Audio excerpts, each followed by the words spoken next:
अस्सलामुअलैकुम वरहमतुल्लाहि वबरकातुहू। बिस्मिल्लाहिर्रहमानिर्रहीम। आप सब कैसी हैं? उम्मीद करती हूँ आप सब खैरियत से होंगी। आज मैं आपके साथ अपनी दही बड़े की रेसिपी जो है वो शेयर कर रही हूँ। खट्टे मीठे दही बड़े। इसके लिए जो मुझे इंग्रेडिएंट्स चाहिए वो मैं आपको बता दूँ। मेरे पास मूंग की दाल थी 1 पाव, जो रात को मैंने भिगो दी थी और सुबह सिर्फ ज़ीरा और नमक डाल के इसको मैंने हल्के से पानी में ग्राइंड कर लिया। मूंग की दाल 1 पाव थी, इसे भिगो दिया था। भिगोने के बाद इसमें सिर्फ ज़ीरा और नमक डाल के इसको अभी हमने ग्राइंड किया है, ठीक है। और आधा किलो मेरे पास दही है, फुल क्रीम दही है आधा किलो। साबुत धनिया है 1 टेबल स्पून। सफ़ेद ज़ीरा है 1 टेबल स्पून। साबुत गोल लाल मिर्चें हैं 5 से 6 अदद। अजवाइन जो है ये है ½ टेबल स्पून। चीनी 4 टेबल स्पून। बेसन जो है 2 टेबल स्पून है। अच्छा, इसमें जो हमें दही बड़े का मसाला तैयार करना है वो मैं आपको बता दूं किस चीज़ से तैयार होगा। ये साबुत गोल लाल मिर्चें जो हैं, ये सफ़ेद ज़ीरा और साबुत धनिया, इन तीनों चीज़ों को हम अच्छे से भून लेंगे और भून के ग्राइंड कर लेंगे।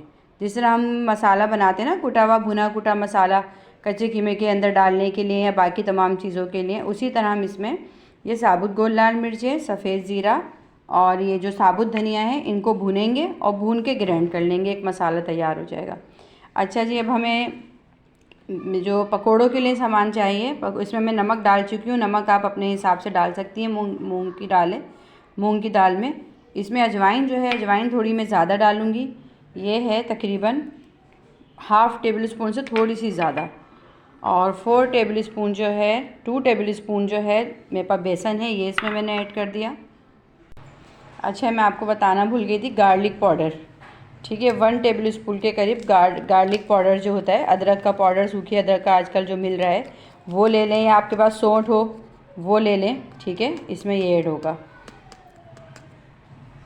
गार्लिक पाउडर ले लें या सौंठ होती है ना साबुत, वो लेंगे। अगर आप सौंठ लेंगी तो आप उसको तकरीबन ½ टी स्पून से भी कम लीजिएगा। सौंठ जो होती है ना वो मतलब उसमें टेस्ट तो अच्छा कर देगी, लेकिन वो थोड़ा सा पेट भी ख़राब हो जाता है। तो ये है कि गार्लिक पाउडर जो होता है डायरेक्ट आप वो ले लें, वो ज़्यादा बेहतर रहेगा। ½ टी स्पून, 1 पाव दाल में ½ टी स्पून आप डालेंगी गार्लिक पाउडर। 2 टेबल स्पून बेसन, ½ टेबल स्पून आपने इसमें डाला क्या कहते हैं ज़ीरा, और अजवाइन जो है ½ टी स्पून, ठीक है। अब ये सब डाल के हम इसे अच्छे से मिक्स कर लेंगे। इसे खूब अच्छी तरह मिक्स करेंगे। दाल रात भर की भीगी हुई, कोई इसमें सोडे की किसी चीज़ की कोई इसमें गुंजाइश नहीं कि आप इसमें सोडा डालें या इसमें जो है ना आप अलग से कोई चीज़ डालें बेक करने के लिए, फुलाने के लिए। ये बहुत सॉफ्ट बनते हैं।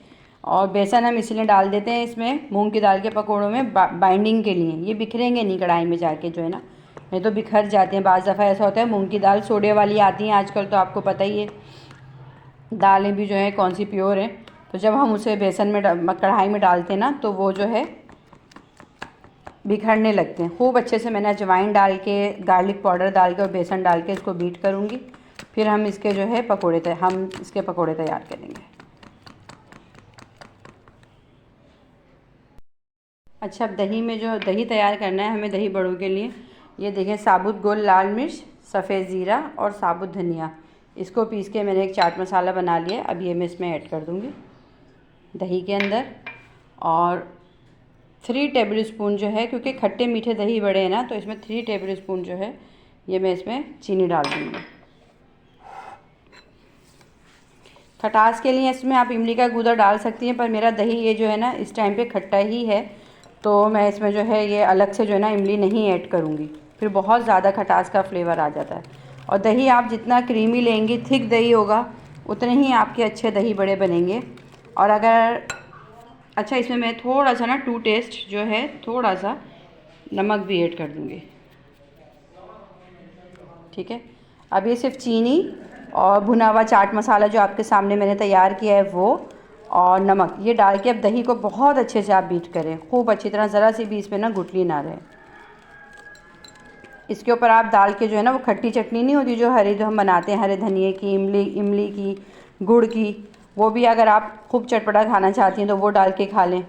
पर आधा किलो दही में जितना मैंने आपके सामने अभी भुना हुआ मसाला डाला है, ये तैयार हुआ तकरीबन 1.5 टेबल स्पून ना, 1.5 टेबल स्पून ये भुना हुआ मसाला डाला, 2-3 चमचे जो है चीनी डाल दी।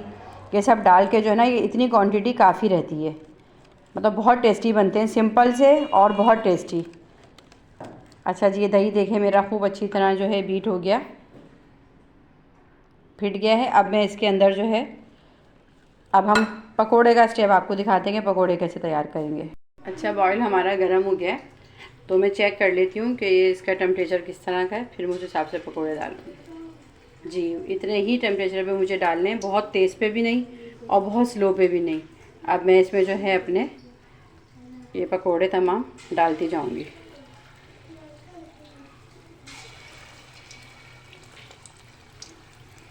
दही बड़े के थोड़े जो पकोड़े होते हैं थोड़े बड़े बड़े ही अच्छे लगते हैं, बहुत छोटे नहीं।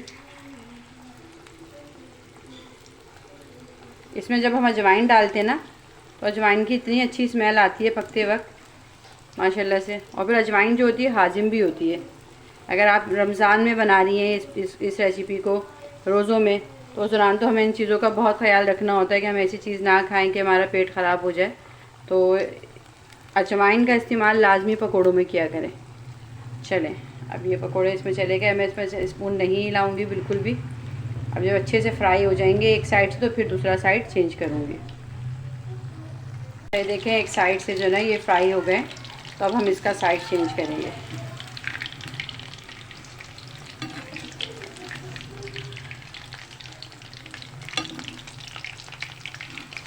अच्छा, दही बड़ों के पकौड़ों को ना बहुत ज़्यादा वो नहीं करते कि बहुत ज़्यादा क्रिस्पी इस तरह, ताकि क्योंकि वो दही में जाके फिर ऐंठ जाते हैं। दही बड़ों के जो पकौड़े होते हैं ना, ज़रा सॉफ्ट अच्छे लगते हैं। अब ये फ्राई होंगे, तो फ्राई होने के बाद मैं इसे पानी में डिप करूँगी। वैसे मूंग की दाल के पकौड़ों को ज़रूरत नहीं होती, क्योंकि मैंने इसमें जो है रात भर भिगो के खूब अच्छे से इसका जो सोडे वाला पानी था वो फेंक दिया था, और फिर इसको ग्राइंड किया था 1 चम्मच जीरा और 2 टेस्ट नमक डाल के। बस अजवाइन डाला और आपके सामने इसके बेसन, इसका जो ये है पकोड़ों का मसाला, इसमें सिर्फ 2 से 3 चम्मच आप बेसन डाल दें।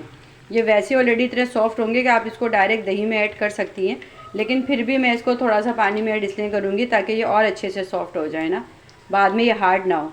अभी तो ये सॉफ्ट रहेंगे अगर हम इसको डायरेक्ट दही में डालेंगे, लेकिन थोड़ी देर बाद ये ऐंठ जाएंगे, सख्त हो जाएंगे। तो इससे बेहतर है कि हम क्यों अपनी रेसिपी ख़राब करें। तो मैं पानी में ऐड करके और फिर जो है इसको मैं दही में डालूँगी। ये देखें, ये फ्राई हो गए, बहुत प्यारा एक जैसा कलर आ गया पकौड़ों का ना सबका। ये और मैंने एक तरफ पानी रखा हुआ है, मैं इसमें डालती जाऊँगी डायरेक्ट।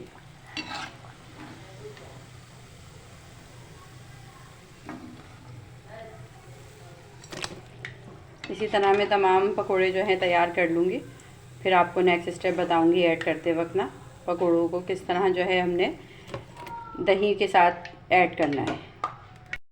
तमाम दही बड़े जो हैं मेरे फ्राई हो गए। अब इसको मैं इसमें पानी में से ना इस तरह दबा दबा के, थोड़ा दबा दबा के ना, और ये दही के अंदर ऐड करती जाऊँगी तमाम पकोड़े जितने हैं ना मेरे। अच्छा, इन पकोड़ों का एक ये फ़ायदा होता है, आप इनको बना के जो है ना फ्रीज़ भी कर सकती हैं। इसी तरह पानी से निचोड़ें और एक एयर टाइट बैग में करके आप फ्रीज़ कर दें। जब आपको खाना हो ना, तो आप गर्म पानी में डालें, गरम पानी में, और ये फ़ौरन बिल्कुल फ्रेश हो जाएंगे। फिर आप दही में ऐड कर लें गर्म पानी में डालने के बाद ना।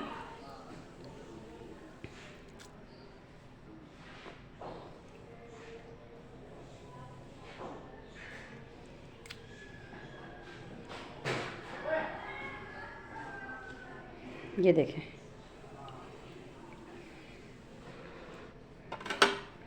अब इसको हम अच्छे से मिक्स कर लेंगे।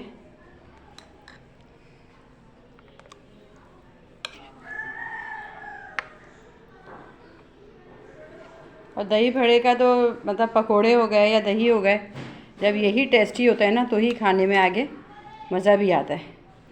ये देखें माशाल्लाह कितना क्रीमी सा टेक्सचर इसका बना है। सिंपल हैं लेकिन बहुत टेस्टी हैं ये। आप इस पे ना पुदीना सूखा हुआ होता है, वो आप अगर चाहें तो गार्निशिंग के लिए वो भी इस पर रख सकती हैं। पर ये खट्टे मीठे दही बड़े जो होते हैं, इसमें सिर्फ सिंपल भुना कुटा मसाला, चीनी और जो है ना बस मूंग की दाल के पकौड़ों का ही जोड़ होता है। आप बेसन के पकौड़ों से भी बना सकती हैं, लेकिन जो जायका इसमें मूंग की दाल के पकौड़ों से आता है वो बेसन के पकौड़ों से नहीं आता। बेसन के पकौड़ों के दही बड़े की जो रेसिपी है वो भी मैं इंशाल्लाह ताला आपके साथ शेयर करूँगी, वो थोड़ी चेंज होती है। अब मैं इसको गार्निश करके आपको दिखाती हूँ। मैंने लास्ट में थोड़ी सी जो है ना पापड़ी ये सब ऐड कर दिया, और माशाल्लाह कितना अच्छा लग रहा है। और जितने देखने में अच्छे हैं उतने ही ये खाने में अच्छे होंगे। उम्मीद करती हूँ कि आप सबको मेरी ये रेसिपी पसंद आएगी। और अगर आपको मेरी रेसिपी पसंद आए तो इसको लाइक, शेयर और सब्सक्राइब ज़रूर कीजिएगा। आपके साथ नेक तमन्नाओं के साथ मैं इजाज़त चाहती हूँ। अल्लाह हाफिज़।